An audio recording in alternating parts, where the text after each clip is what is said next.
অপূর্ণ স্বপ্ন নিয়েই অকাল বিদায়, সংগ্রাম থেকে সাফল্য, এর মাঝেই থেমে গেল ৪৩ বছরের জীবন। জানেন কেমন ছিল অভিনেতা রাহুল অরুণোদয় বন্দ্যোপাধ্যায় জীবন সংগ্রাম? বিস্তারিত থাকছে প্রতিবেদনে। বন্ধুরা, চ্যানেলে নতুন হলে চ্যানেলটি সাবস্ক্রাইব করে রাখতে পারেন। মাত্র ৪৩ বছর বয়সে এমন বিদায় যেন কেউ মেনে নিতে পারছেন না। অভিনয়ের প্রতি অদম্য ভালোবাসা আর নিজের জায়গা তৈরি করার জেদ নিয়েই পথ চলা শুরু করেছিলেন রাহুল অরুণোদয় বন্দ্যোপাধ্যায়। শুরুটা ছিল কঠিন, কিন্তু ধৈর্য আর পরিশ্রমকে সঙ্গী করে তিনি ধীরে ধীরে নিজের পরিচয় গড়ে তোলেন। ছোট চরিত্র থেকে বড় সুযোগ, প্রতিটা ধাপেই ছিল লড়াই, আর সেই লড়াইই তাকে আরও দৃঢ় করে তোলে। প্রথম দিকে ছোট পর্দাতেই বেশি দেখা মিলত তাঁর। ধারাবাহিকের বিভিন্ন চরিত্রে অভিনয় করে তিনি দর্শকদের নজর কেড়েছিলেন। ভোলে বাবা পারকারেগা সহ একাধিক প্রজেক্টে কাজ করেছিলেন তিনি সাম্প্রতিক সময়ে। বড় পর্দাতেও তার যাত্রা শুরু হয়েছিল বেশ কিছু বছর আগে, যেখানে তিনি নিজের অভিনয়ের দক্ষতা দিয়ে জায়গা করে নেওয়ার চেষ্টা করেছিলেন। যদিও খুব বেশি আলোচনায় না এলেও কাজের প্রতি তার নিষ্ঠা ছিল নিঃসন্দেহে প্রশংসনীয়। অভিনয়ের পাশাপাশি তিনি ছিলেন একজন সৃজনশীল মানুষ। নাটক লেখার প্রতিও তার আগ্রহ ছিল প্রবল। নিজের লেখা নাটক নিয়ে কাজ করতেন, নতুন ভাবনা নিয়ে এগোতে চাইতেন সব সময়। শুধু মঞ্চ বা ক্যামেরা নয়, ডিজিটাল মাধ্যমেও নিজের উপস্থিতি তৈরি করেছিলেন। তার একটি ইউটিউব পডকাস্ট চ্যানেলও ছিল, যেখানে বিভিন্ন বিষয় নিয়ে আলোচনা করতেন এবং নিজের ভাবনা দর্শকদের সঙ্গে ভাগ করে নিতেন। কিন্তু জীবনের এই সুন্দর গতির মাঝেই আচমকা নেমে আসে অন্ধকার। দীঘার তালসারিতে শুটিং করতে গিয়ে ঘটে যায় মর্মান্তিক দুর্ঘটনা। জলে নামার পর তিনি তলিয়ে যান এবং পরে উদ্ধার করা হলেও তাকে বাঁচানো যায়নি। এত মানুষের উপস্থিতিতে কিভাবে এমন ঘটনা ঘটল তা নিয়ে প্রশ্ন উঠছে। তার এই অকাল মৃত্যু শুধু শোকই নয়, গভীর ধাক্কা দিয়েছে সকলকে। রাহুল শুধু একজন অভিনেতা নন, তিনি ছিলেন একজন পরিশ্রমী শিল্পী এবং ভাবনাশীল মানুষ। নিজের মতো করে কাজ করার ইচ্ছে, নতুন কিছু শেখার আগ্রহ এবং সৃষ্টিশীলতার প্রতি তার টান তাকে আলাদা করে তুলেছিল। তার চলে যাওয়া নিঃসন্দেহে বড় ক্ষতি, তবে তার কাজ, তার লড়াই আর তার স্বপ্ন ভবিষ্যতে অনেককেই অনুপ্রাণিত করবে, এটাই বিশ্বাস।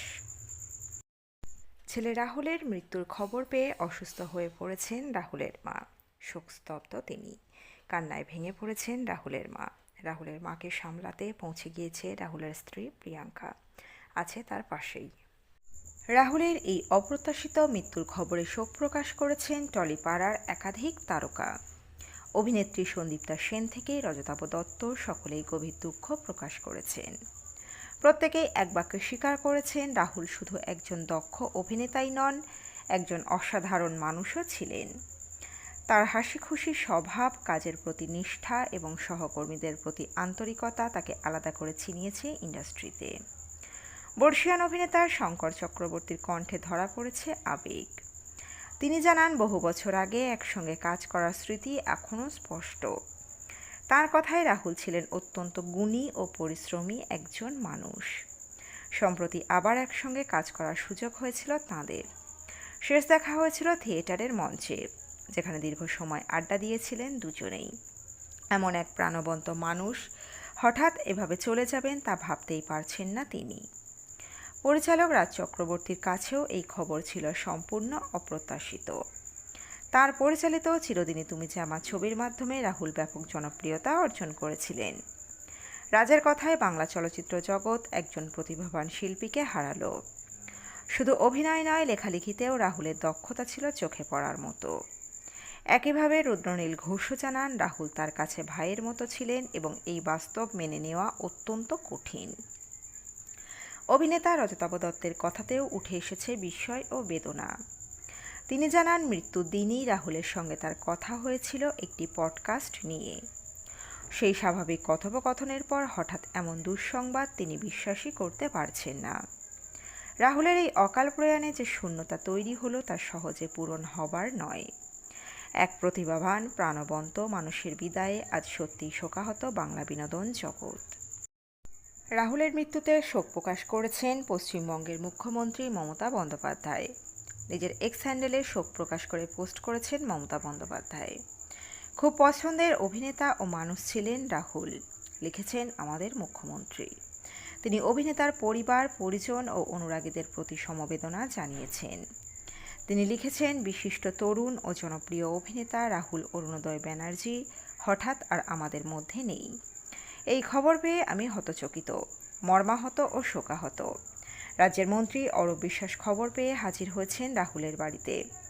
তিনি বলেন, আমরা সবাই রয়েছি, আমার এই পাড়ার যতজন আছে সবাই আমরা রয়েছি। খবর পাওয়ার সঙ্গে সঙ্গেই ওর বাড়িতে, ওর মায়ের কাছেও আমাদের লোকেরা রয়েছে, নিচেও আমরা সবাই রয়েছি। আমরা সর্বতোভাবে ওর পরিবারের পাশে আছি। শোকাচ্ছন্ন টলিপাড়া। প্রয়াত রাহুল অরুণোদয় বন্দ্যোপাধ্যায়। টলিপাড়ার শিল্পীরা এখনও এই খবর বিশ্বাসই করতে পারছেন না। তাদের মধ্যে অন্যতম একজন হলেন শ্রাবন্তী চট্টোপাধ্যায়। কিছুদিন আগেই রাহুলের সঙ্গে ঠাকুমার ঝুলি ওয়েব সিরিজে দেখা গিয়েছে তাঁকে।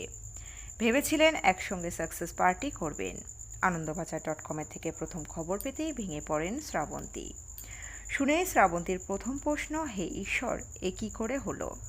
আমার সঙ্গে তো এই 2-3 দিন আগেই কথা হলো। সেই দিন নাকি শ্রাবন্তীকে মজা করে রাহুল বলেছিলেন, ভেবেছিলাম আমরা নায়ক নায়িকা হব, কিন্তু তুই আমার ঠাকুমা হলি। তাই রাহুলের মৃত্যুতে খবরে স্তম্ভিত নায়িকা। তার কথায় আমাদের রসায়ন খুব পছন্দ হয়েছিল। আমি সেই দিনে ওকে বললাম, চলো আবার কাজ করি আমরা, এবার আমরা নায়ক নায়িকা হব। এমনও হতে পারে ভাবতে পারছি না। কি নিয়তি মানুষের! এত প্রতিভাবান মানুষ, তার চেয়েও বড় কথা, মানুষ হিসাবে ও খুব ভালো। বাংলা চলচ্চিত্র জগতের বড় ক্ষতি হয়ে গেল, এমনই মনে করছেন শ্রাবন্তী। দুঃখের সঙ্গে তিনি বলেন, আমরা সাকসেস পার্টি করার পরিকল্পনা করছিলাম, সব শেষ হয়ে গেল। কেমন অদ্ভুত লাগছে বলে বোঝাতে পারবো না। আমাদের আসন্ন ছবি এরাও মানুষের মতো মনে হচ্ছে। আজকের দিনটা দুঃস্বপ্নের মতো মনে হচ্ছে। রাহুলের সঙ্গে বহু বছর আগে প্রথম আলাপ শ্রাবন্তীর।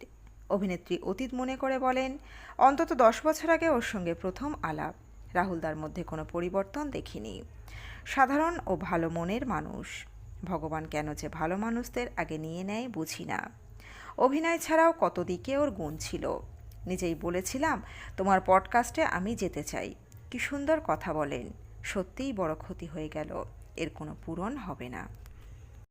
অপরদিকে অভিনেতা খরচ মুখোপাধ্যায় বলছেন, কি বলবো, কিছুদিন আগেই একটি ছবি শেষ করলাম দুজনে। টালিগঞ্জে একটা সিন করলাম আমরা। তখন আমাকে বলল, দাদা সিনটা ঠিক আছে তো? আমি বললাম, হ্যাঁ ঠিকই আছে মনে হলো।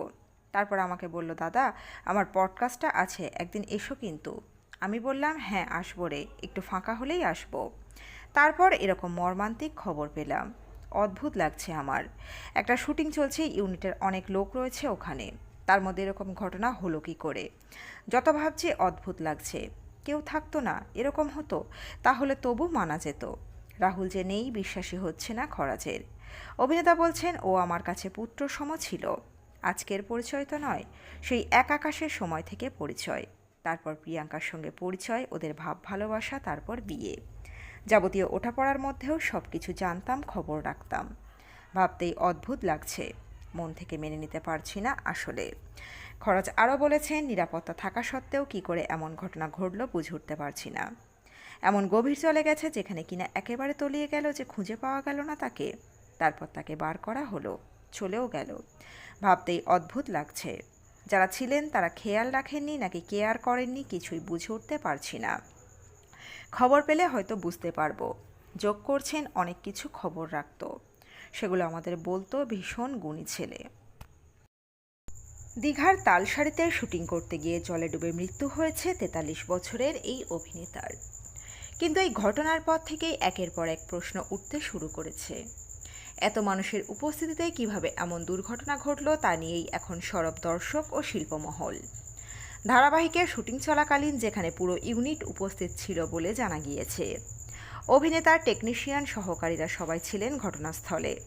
তা সত্ত্বেও কিভাবে একজন মানুষ জলে তলিয়ে গেলেন এবং সময় মতো তাকে বাঁচানো গেল না, তা নিয়ে প্রশ্ন তুলছেন অনেকেই। অনেকেরই দাবি, যদি যথাযথ নজরদারি থাকতো তাহলে হয়তো এই মর্মান্তিক ঘটনা এড়ানো যেত। এছাড়াও নিরাপত্তা ব্যবস্থা নিয়েও উঠছে বড় প্রশ্ন। শুটিং যদি সমুদ্রের ধারে হয় তাহলে কি কোনো লাইফ জ্যাকেট, লাইফ গার্ড বা জরুরি উদ্ধার ব্যবস্থা রাখা ছিল না? এমন ঝুঁকিপূর্ণ জায়গায় কাজ করার সময় নিরাপত্তার বিষয়টি কেন গুরুত্ব পেল না, তা নিয়ে তীব্র সমালোচনা শুরু হয়েছে সোশ্যাল মিডিয়ায়। দর্শকদের একাংশ এই ঘটনাকে গাফিলতি বলেও অভিযোগ তুলছেন। ঘটনার পর থেকেই সোশ্যাল মিডিয়ায় ক্ষোভ উগরে দিচ্ছেন সাধারণ মানুষ। অনেকেই সরাসরি ধিক্কার জানিয়েছেন এবং দোষীদের বিরুদ্ধে ব্যবস্থা নেওয়ার দাবি তুলেছেন। একাধিক প্রশ্ন উঠছে, একটি তরতাজা প্রাণ এভাবে হারিয়ে যেতে পারে কিভাবে? শুধু শোক নয়, এর সঙ্গে জুড়ে যাচ্ছে ক্ষোভ এবং জবাব চাওয়ার দাবি। 43 বছরের এক কর্মচঞ্চল অভিনেতার এমন অকাল মৃত্যু সহজে মেনে নিতে পারছেন না কেউই। তার সহকর্মী থেকে শুরু করে অনুরাগীরা সকলেই শোকাহত। কিন্তু সেই শোকের মাঝেই এখন জোরালো হয়ে উঠেছে দায়বদ্ধতার প্রশ্ন। এই ঘটনার পূর্ণ তদন্ত এবং ভবিষ্যতে এমন দুর্ঘটনা রুখতে কঠোর ব্যবস্থা নেওয়ার দাবি এখন প্রধান হয়ে উঠেছে। এরই মাঝে চাঞ্চল্যকর দাবি ওড়িশা পুলিশের। সূত্রের খবর, ওড়িশা পুলিশের তরফে দাবি করা হয়েছে আজকের গোটা ঘটনা তারা জানতে পেরেছে দীঘা থানার থেকে। এর পাশাপাশি ওড়িশার বালাসোর জেলার পুলিশের সুপারের দাবি, সেখানে দুর্ঘটনা ঘটেছে, সেখানে শুটিং করা, জলে নেমে শুটিং করার কোনো অনুমতি পুলিশের কাছ থেকে নেওয়া হয়নি। পুলিশ সূত্রে এও জানা গিয়েছে আজ যে জায়গায় শুটিং হয়েছে সেটি তালসারি বিচ। এটি তালসারি মেরিন থানার আওতাধীন। সাধারণত যেখানে এই থানা রয়েছে বা যেখানে পর্যটকরা থাকেন তার থেকে বেশ কিছুটা দূরে আজ দুপুরবেলায় নিরিবিলি ফাঁকা জায়গায় তালসারি বিচে সমুদ্রে নেমে শুটিং চলছিল। স্থানীয়দের দাবি সমুদ্রের অনেকটা ভিতরে শুটিং চলছিল। সেই সময় জোয়ারের প্রভাব ছিল, চোরাবালির খাঁজ ছিল। সেখানে পড়ে রাহুল তলিয়ে যান। উপস্থিত ক্রু মেম্বাররাই কোনো মতে রাহুলকে উদ্ধার করে হাসপাতালে নিয়ে যায়। সেখানে ডাক্তাররা তাকে মৃত বলে ঘোষণা করেন। স্থানীয় সূত্রে খবর, সমুদ্রের বেশ কিছুটা ভিতরে একটি নাচের দৃশ্যের শুটিং চলছিল। অনুমান সেই সময় চোরাবালিতে পড়ে ডুবে তলিয়ে যান অভিনেতা। তারপর তাকে উদ্ধার করে দীঘা হাসপাতালে নিয়ে গেলেও শেষ রক্ষা হয়নি। মৃত্যু হয়েছে অভিনেতার।